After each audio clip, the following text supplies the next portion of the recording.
በመጽሐፍ እንጨዋወት የመንግስቱ አባት ይለናል አረፋይኔ ሀጎስ። አቶ ወልደ አማኑኤል፣ አቶ ወልዴና ባሻ ግዛው ደራ በሽፍትነት ቆይተው በመጨረሻ ለንግሥት ዘውዲቱ አደሩ። ጥቂት ዓመታት በዘበኝነት እንዳገለገሉም ማደሪያ የሆናቸው ዘንድ ንግሥቲቱ አንዳንድ ጋሻ መሬት አዲስ ዓለም ሰጧቸው።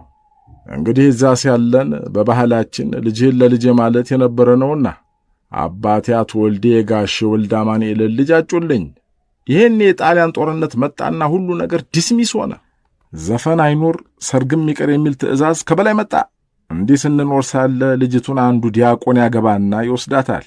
ዲያቆኑን ደግሞ አንዱ ሹምባሽ ይነጥቀውና መርሃ ቤቴ ለአንድ ዓመት ያህል ይቀመጣሉ። ከዚያም አገሩ ይዟት ሊገባ ወደ አዲስ አበባ ይመጣል። እኔ የፓይለቶች አዛዥ ለነበረ የጣሊያዊ ቦይነት ተቀጥሬ ደጃቹቤ ነበርኩ። ሹምባሽ ወዬ ልጅቱን ይዞ እዛው አካባቢ ኖሯል ያረፈው።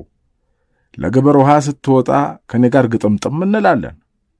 ይሄኔ ደንግጣ ወደ ቤት መመለስ፣ ያረፈችበት ቤት ሄጄ ባለቤቷን ብጠይቃቸው ኧረ እኔም ጣሳዬ ከእጄ ወደቀ የማቀው ሰው ይመስለኛል ብላለች አሉኝ።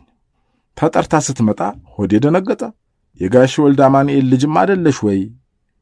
ያጨውሽ እኔም አልነበርኩም ወይ ስል ጠየቅኳት። ከዚያማ ተግባባን። በመጨረሻም ከኔ ጋር ትሆኚ ወይስ ከእርሱ ጋር ትሄጃለሽ አልኳት። እኔን መረጠች። አልብሼ ይዣት ገባሁ። ጠላ ጠጅ ተገዛ። ስንዘፍን አደርን። በማግስቱ ሹምባሹ ቡሊሲያ ከአራት ቤፕሪ አምጥቶ አስወሰደን። ሬዚዳንስ አመለከተ። እርሷ መሃል ሆነች። እኔና እሱ ግራና ቀኝ እንድንቆም ተደረገ። ዳኛው ምረጭ አላት። ወደ እኔ ገልበጥ አለች። ዳኛው እርሱን ከወደደችማ በግድ የሚሆን ነገር አይደለምና ሌላ ፈልግ ብሎ አሰናበተው። እኔም ይሄኔ ልጅቱን ይዤ ጭልጥ። ልጅቱ ስሟ ማን ነው? ብዙነሽ ተሰማ። የአቶ ወልደ አማኑኤል ልጅ ነች አላሉኝም ኖሯል። አያቷ ዘንድ ስላደገች ብዙነሽ ወልደ አማኑኤል የምትባል እንጂ ወላጅ አባቷማ አቶ ተሰማ ናቸው። የደጃዝማች ከበደ ተሰማ ዘመድ ይሆኑ?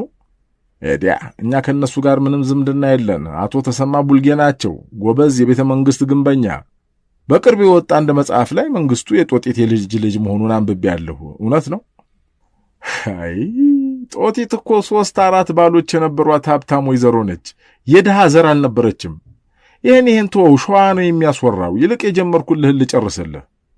በጄ ልጅቱን ይዤ ጭልጥ አላልኩልህም?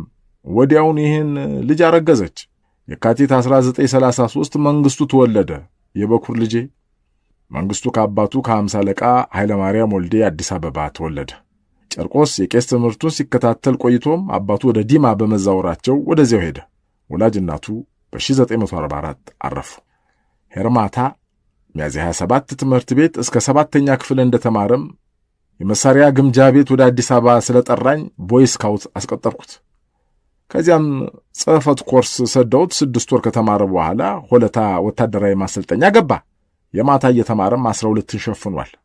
እንዴ ስልጣን ላይ በነበረበት ወቅት ግን እኮ ኒው ታይምስ የተባለው የሶቪየት መጽሔት ከዩኒቨርሲቲ በዲግሪ ተመርቋል ብሎ ጽፏል። ስቀው ዝም አሉ። አጥፍቶ መጥፋት የተሰኘው መጽሐፍ ጅማ ሳሉ ጠጅ እየጠጡ አምሽተው እንደሚገቡና መንግስቱንም በሞቀታ መንፈስ ይደበድቡት እንደነበር ይናገራል። ዱላ ያበዙበት ኖሯል። በሕይወቴ የገረፍኩት አንድ ቀን ብቻ ነው አንተው። ያውም ጨዋታ ስለሚወድ አምሽቶ በመምጣቱ ያን ቀን ተገረፈ እንጂ ነክቼውም አላቅ።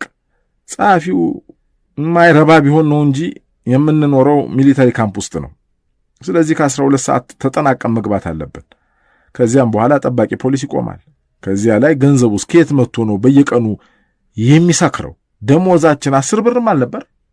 መንግስቱ በልጅነቱ ምን አይነት ባህሪ ነበረው? ቁጡ ነው። ከሰውም አይገጥም ነበር። ፈንጠር ብሎ ነው የሚሄደው። ትምህርት ቤት ሲሄድ ብቻውን ነው የሚሄደው።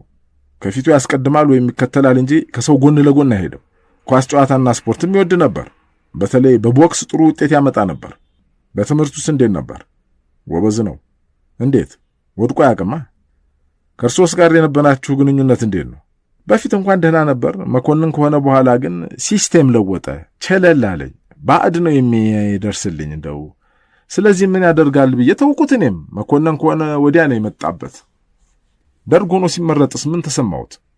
ደስ ብሎ ነበር። ከችግር እንደሚያላቀቀኝ ነበር እኔ ማምኞቴ። በኋላ ግን ራቅኩት። የገዛ ባልንጀሮቹን መልሶ እንዴት ይገላል ሰው? በዚያ ላይ ትዕቢቱ ሌላ ሆነ። ጋኔን ከተሸከሙት ጋር ይጨፍራል። ወታደሮቹ ለምን የመረጡት ይመስሎታል? ግማሾቹ ስለማይወዱት እንዲሞትላቸው መረጡት። ሌሎቹ ደግሞ ለአዛዦቹ የማይመለስ እሱ ነው፣ ጨካኝ እሱ ነው፣ ሌሎቹ ፈሳሞች ናቸው ብለው መረጡት። በጊዜው ለበታቾቹ የሚሟገት ነበር አሉ። በዚያ ላይ መኮንኖች ክበብ ገብቶ ሳይበጠብጥ አይወጣ። በአባትነቱ ምክር ለግሰውት ያውቃሉ? ከአንድ 2 ዓመት በፊት ቢቸገረኝ ጠብ ይቅር እርቅ ይውረድ፣ ሰውም ልጆቻችንን እየወለደ አስጨረሰ ብሎ ጠምዶሃልና የሰው ልጅ አታስጨርስ አልኩት። የቱን ጠብ ማለት ሆነ? የኤርትራውን ጦርነት ነዋ።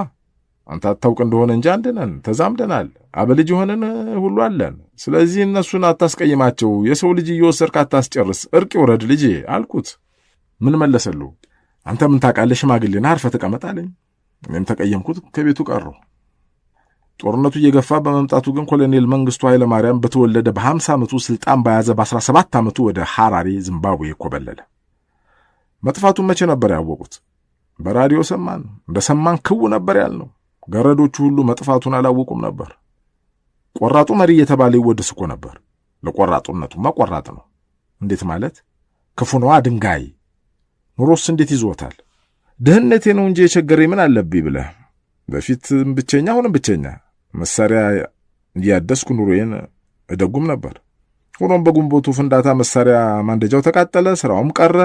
በተረፈ እኔ እነሱን ገንዘብ አልከጅል። ሰውስ ምን ይልዎታል? ተወኝ አሉና 50 አለቃ ከዘራቸው ላይ ጭንቅላታቸውን ደፉ። ቡሽ ባርኔጣ አድርገዋል። ያረጀች ሸሚዝ እንዲሁም ኮትና ሱሪ ትክዝ ብለው ቆዩ። ደም ስራቸው ግንባራቸው ላይ ጎልቶ ይታያል። የ77 ዓመት አዛውንት አይመስሉም። ያበሳጫል። ብስጭት ብቻ ነው ልጄ። መረር ይሉኛል። ስሜ ተረስቷል። ይሄ ሳይሆን ሞቼ ባረፍኩ ኑሮ እምላለሁ። ጧት ማታ እየየ ነው እንዳልሰማ ዝም እላለሁ። እባክህ ተወኝ። ለ50 አለቃ ኃይለ ማርያም አዘንኩላቸው።